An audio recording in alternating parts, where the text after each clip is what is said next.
Hello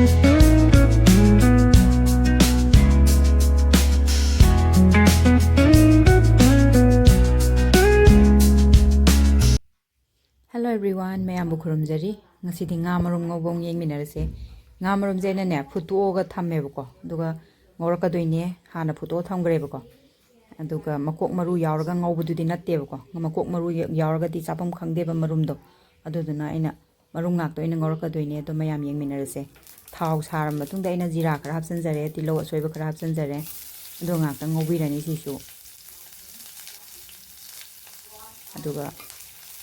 kahanbadi yadebako kathokhradi hawteba mahawse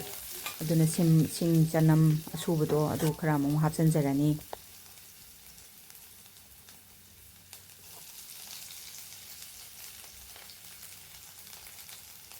kadanaba maije leitharaga tapna ngakang otpirani ngakang ngawra thambidoinebako habidi mai flavor do lakribo aduga moro tekpa tangkhai amani hapsanbirani duga mangan khara hapsanbirani mangan apopado mangan je kitang di maton di chonge bako aina thage na thambane ba singju gi chana bagi na adu khara ma di thamme si khara ma ina hapchan lage na hapchan bane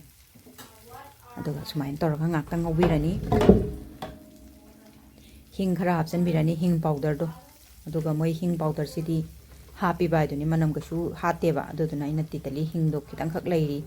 adu in kitang hapchan jare adu ngak tang ngobirani adu ga alu asoiba khara hapsanjarani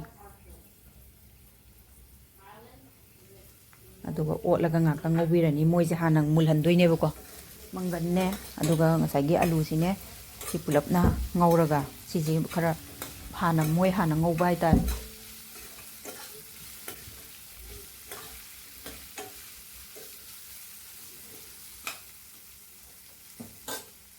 reisida machu masala loi haphoba yarani machu khara hapchalle moro asu khara hape moro asu se ina chili flakes oin semane bako sim hapchanjare yam sabadi nate aduga thum khara hapchanjarani aduga dhania powder khara hapchalle aduga ngaktang otpirane bako sisi hana ngaudoine ba ngai masala jing je hana ado marum dudi ina phutoga thammabni na adum mullaba gumbane ba daida ina ngawraga adigi mai mixture jiga plop mix toraga ngorko doine bako tos leire nga marum je ina phutoga thambane phutoga na magi kaino se chai thokte ba pokhai bu khra he wat leba sisina thawda direct ngawraga tawdudi se pokhai raga ne chai chai raga khoigi kitchen je yam mot pai tare dudana ina hana phutoga thambane bako le phutok taraga di si je pura machoi ju cha tai dra ta dra the magi matum do ina tum yawrane ada aina tang magi thum morok to changna na bana khra di mache te thugai re bako si jina ju samme ba kaigino di insagi thaw do taw thoga muk taw budu di thaw taw thok dam ting yeng biyo ne thaw pok khaira ga chai bani marum do adu na ina phutoga ngauja bane do si se kari pata do ne narasima mana haina bane khorom dadi ko kari pata manado tu hapsanjarani sise kari pata je hainadaba mina diam hainadebako sise yam phaba khoi hakchang de yam kanaba piba pot ne basi je morok me pada ju kolaga chabi yai adagi bora horga ju chabi yai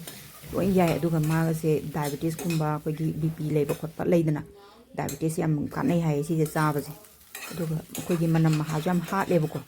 aduduna ina kari pata je yam hawe sire sida ai nong mu uchara ke kari pata je ekta kainu ne magi road side sida ne road side sida ne pareng sagai hekta nakhan sida ne charong sagai paleba khoi u pambi pura narak mongsong gi type ne kaimta kaino tongna da bai tai adu badam khara hapchalaga si su ngaujarani badam jaina tawtho thamba badam ni ko de loire silai jare aigi marum ngauba